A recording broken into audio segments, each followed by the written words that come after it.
All the way from Bomet? Yes. Okay.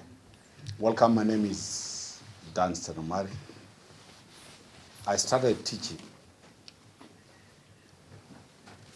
I finished my Form 6 in 1985 and started teaching girls' schools from 1986. 87, I went to university, Kenyatta University, to do a bachelor's degree in education. I finished and graduated with a bachelor's degree of education in 1990. I was posted to a school next to Ndanai called Kaparuso Boys. Do you know where that school is? That's where my posting in 1990. I taught there for 2 months, then left to other schools. I was a teacher from 1990 to the year 2005. When I moved from the teaching, I grew in the ranks of teaching from a classroom teacher to a guidance and counseling teacher to a games teacher to a HOD to a deputy head. So I understand issues about school. 2005 to 2011, I was a children's officer, heading a district that time, the county is at Kerugoya. Then midway, I decided to do law. So I went to school to a law school in 2006. I finished my bachelor's degree in law in 2008, went to the Kenya School of Law, and was admitted in 2011.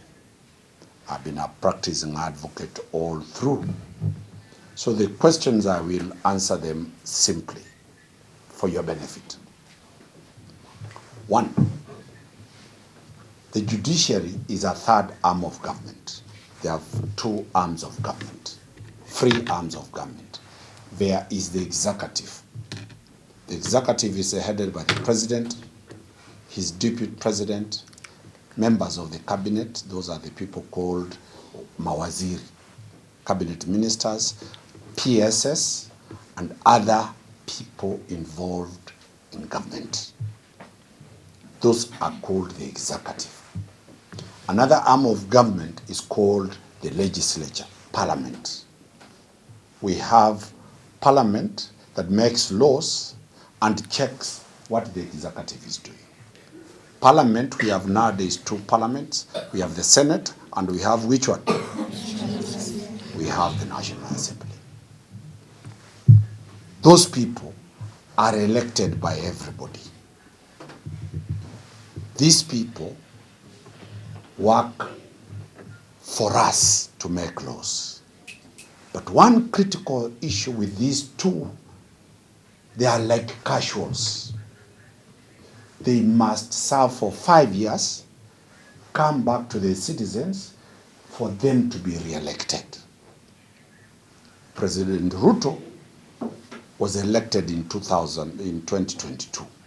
He must come to us with his deputy, with all these people for re-election. So the 2 arms are not permanent. The third arm is where you are today. The judiciary is an independent third arm of government. This one is permanent. When you join judiciary, you are employed in 2 categories. As a magistrate, you retire at 60 years. As a judge, you retire at 70 years, whether you are a judge of the High Court, a judge of the Court of Appeal, a judge of the Supreme Court.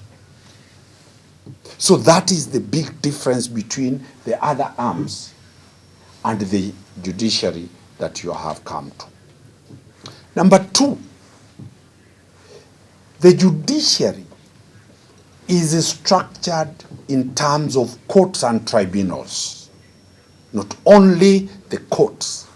We start with the lowest tribunal. It's called the tribunals. There is a sports tribunal. Whenever there is a dispute in sports management, you'll go to the tribunal. There's a SACCO tribunal. Whenever you have an issue with your SACCO, contribution to your SACCO, there is a tribunal that deals with that. Medical issues, there is a tribunal for that. That is the lowest level. All these tribunals are managed by the judiciary. The second layer is called the small claims courts. These are courts similar to the small courts in the village. What does the small claims court mean? If you have a dispute, not against government, she has a dispute with this one, you borrow your pen, you don't return that pen, then you go to the small claims court. The small claims court will deal with disputes up to 1 million shillings. If your complaint is below 1 million shillings, you go there. The people who preside those are magistrates. Then you have the third one, which is called the Kadhi's courts. A Kadhi's court is a court that is specifically placed for people who are Muslims. If you are a Muslim and your husband is a Muslim, you have only to understand that the Kadhi's court only deals with matters that are personal. Divorce of Muslims is not brought here. It will be taken to the Kadhi's court. How to maintain a divorced wife will not be brought to this court. It will go to the Kadhi's court. So those are the Kadhi's courts. They are presided over by judicial officers called Kadhis. Even if I go there, I will not qualify because I am not educated in the law of Muslim faith. Tumefikisha ngapi? Tunaenda number? The fourth court is called the magistrate's court, normally called the chief magistrate's courts. All these courts you hear called the chief magistrate's courts are in the whole country. At the lowest level, there is what you call a resident magistrate's court. That is the entry point. The second one is a senior resident magistrate's court. The third one is the principal magistrate's court. The fourth one is the senior principal magistrate's court. And the last one is called the chief magistrate. That is the highest.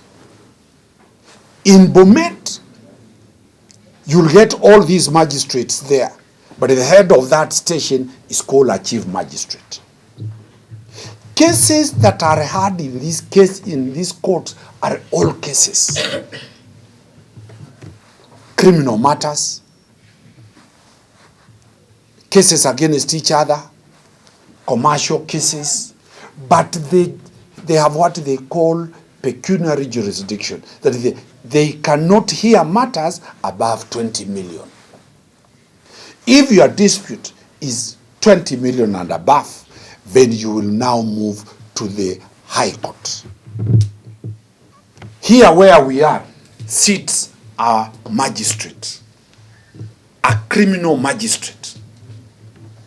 Across where we are, you will get what is called a civil court or a commercial court where a magistrate sits. So the magistrates are all over the country. That is layer number 4. We are going to number 5. Number 5 is called the High Court. The High Court, it is a judge who sits there. The judge is the one who retired at 70. The judge hears everything. The judges hear several matters. For example, constitutional matters. You have heard somebody called Lokio Mtata suing the government. He will go, you'll be shown up here, it is called a constitutional court, where if your rights are violated, you go to the constitutional court. There is a judge who sits there. If government makes a mistake, then there is another judge called a judicial review division.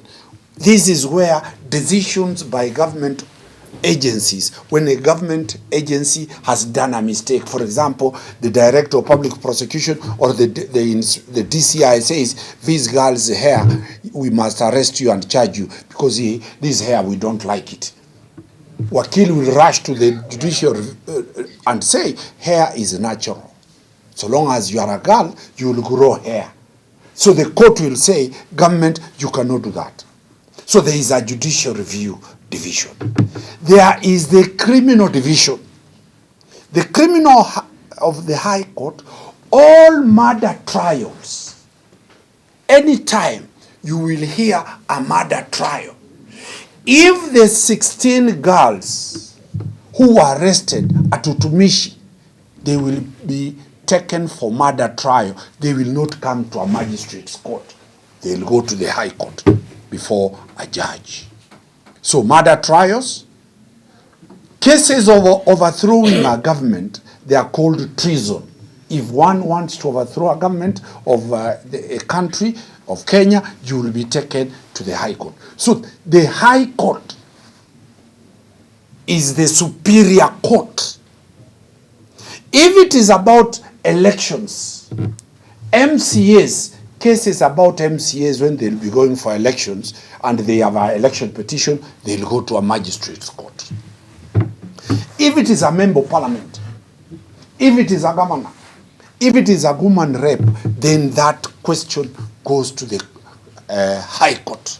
So the High Court has a lot of power to hear any matter in the whole country. There's a High Court in Bomet. There's a High Court in Kericho. There's a High Court in Eldoret. There's a High Court in Kisii. So almost every county has a High Court station. After the High Court, we are going to layer number 6. We are now going to the Court of Appeal. The Court of Appeal will hear people who have not been satisfied when the judge has said something and they say, no, me I can't hear this thing. I'm not satisfied. You go to the Court of Appeal. In the Court of Appeal, judges sit a minimum of 3 at one time. So you will get 3 seats here, one judge is here, another judge is here, another judge is there. That is the law. Under the Court of Appeal, they are free. In the High Court, it is one judge. But occasionally, when serious questions of law have been raised, very hard questions of law, the Chief Justice can order 3 judges, 5 judges of the High Court to sit. You saw the Gachagua matter? Yes. There were how many judges? 3. That was the High Court. Because the Chief Justice said 3 judges to sit and hear this matter. So the Court of Appeal hears all appeals that are coming from the Court of the High Court. Then we have, the last one is which one? The Supreme Court. The Supreme Court is the biggest court in this country. It has 7 judges. The president of the Supreme Court is the Chief Justice of the Republic of Kenya. There is only one Chief Justice. The Chief Justice will serve for a duration of 8 years.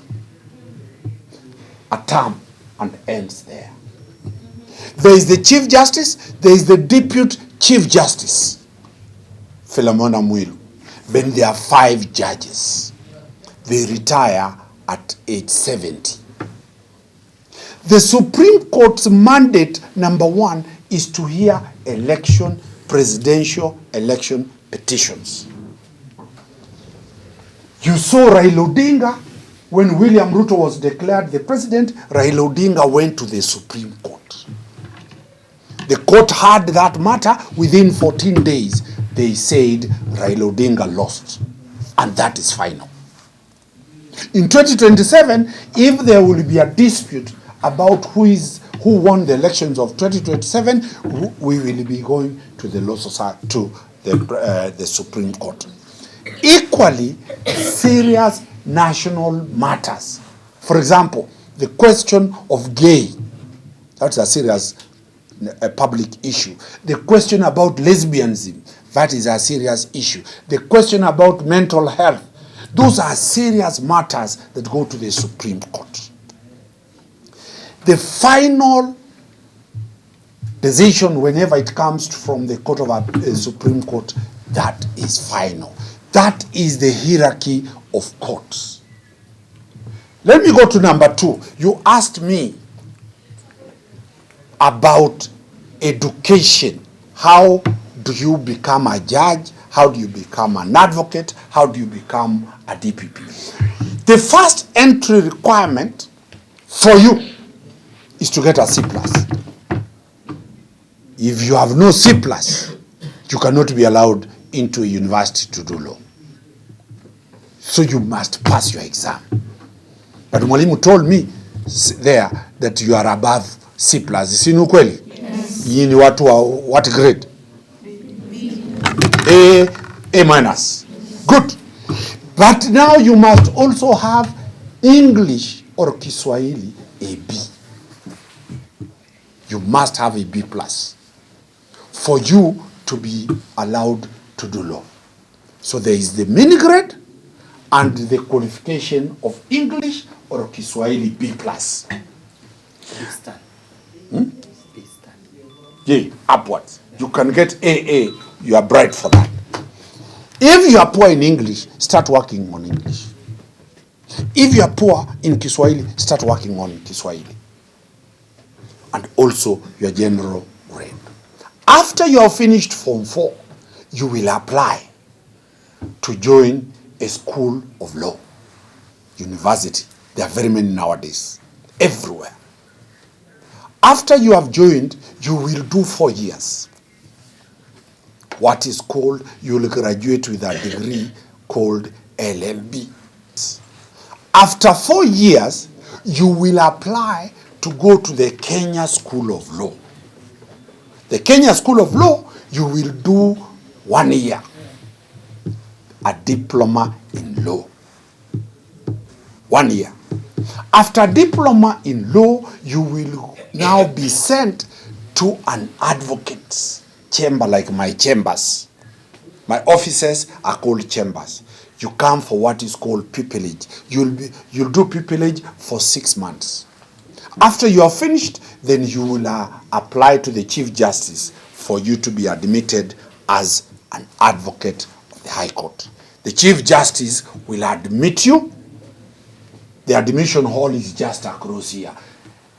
The whole country, they are admitted here. You'll see it out ceremonial hall. Then you now become an advocate. An advocate is different from a lawyer. A lawyer is anybody who has a degree from a university. An advocate is somebody who has gone to the school of law and has been admitted by the advocate, by the Chief Justice, to practice law. Then now, after you have been admitted, where can you go? What are the available jobs? At the county, at Bomet County. The county government of Bomet, the county assembly of Bomet, employs councils. Now you are called a council. So you can be employed at the county government to offer legal services. That's one. Number 2, you can be employed in the private sector as what is called an in-house counsel. These are advocates in banks, Kenya Commercial Bank, Equity Bank, Standard Bank, Safaricom, Airtel. All those people are called in-house counsels. You can join there.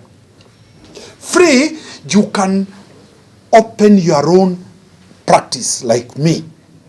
and become an advocate who practices law as a private advocate. So you can be an advocate like Omari, like any other advocate that you know. Fourth, you can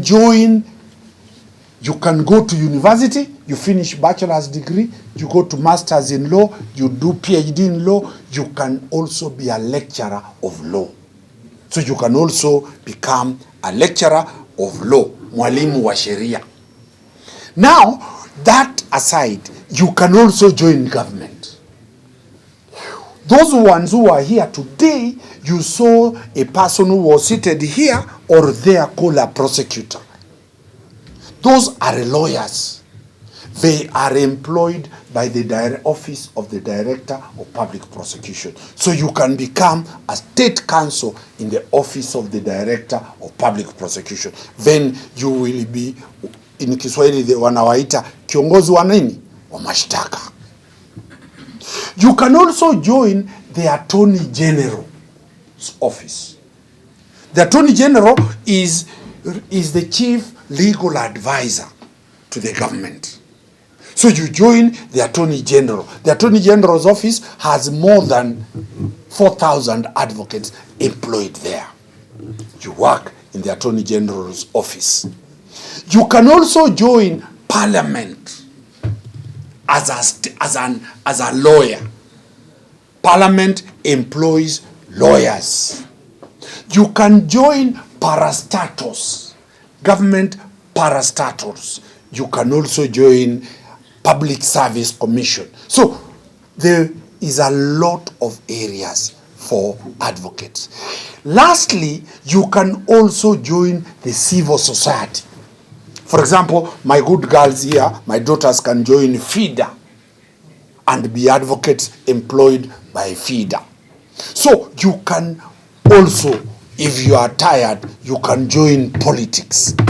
Very many politicians who are in parliament are lawyers. Who do you know who is a politician, who is a lawyer? Huh? You know Professor Jenda?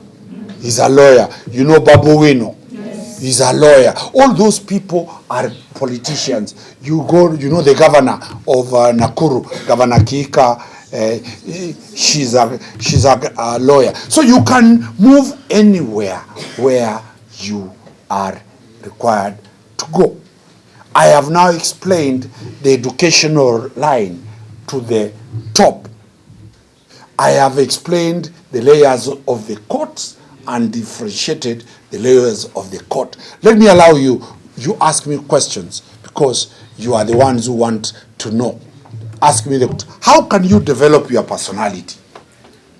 I'm testing it now. If you cannot ask Omari a question, how can you be an advocate? How can you be a judicial officer? In life, there is what we call how girls are socialized. Some of you have been socialized not to be assertive, not to fight for your rights, not to challenge men. That is dead. Under Article 27, everybody is equal. There is no girl, there is no boy. Under Article 45, daughters will inherit the same amount of land with their brothers from their parents. Equality. Under Article 232, on employment, it does not matter whether you are a girl or you are a boy. You will be considered based on your ability to deliver. So the level where girls were denied things, the level where girls were discriminated, the argument that you are being prepared to be people's wives. Do you believe that? No.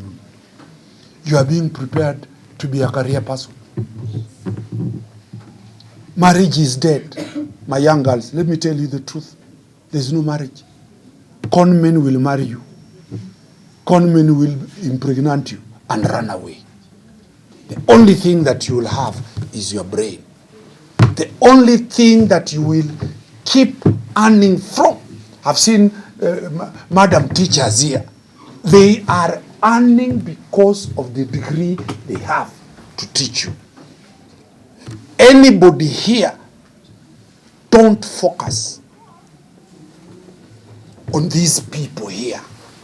I know there is always a narrative that usipoolewa wewe, your parents will think you are a bad girl. I do a lot of family matters. In Milimani here, last year, there were more than 5,000 divorces that were filed in one court. So the death of marriage is here. And the birth of the empowerment of the girl child is there. So the reason why the school has brought you here is to bring you to see, to be the best. Have you ever seen a boy from Alliance? Who has ever seen a boy from Alliance? Do you think they have 4 years? No, they must be having 4 years. Why do they do good? Why do they perform very well? Mango boys, are those boys having 2 heads? No. So why will Ndanai not beat them? Some of them have never come here. Some of them don't know it. So my position is, you are the best, but you must believe in yourself. The first time in life is to have your confidence. If you are confident, you grow. If you push yourself, you grow. If you walk without that confidence, then you will never develop yourself. Nobody is born with 3 ears. Nobody is born with 3 eyes. Nobody is born with 2 heads. Nobody is born different from you. It is your confidence and what your ambition is. How many want to be house girls? When I grew up, I wanted to apply to be a house girl, because none of you wants to be a house girl. It is what your dream is. Those ones who want to be lawyers, you'll achieve it. Those ones who want to be teachers, you'll get it. Those ones who want to be magistrates, you'll get it. Those ones who want to be pilots, you'll get it. It is what do you want? Follow that what you want. But among all is your personality. Life is about your personality. Life is about confidence. Life is about, you've seen the advocates here. They are arguing, men and women. There's nothing.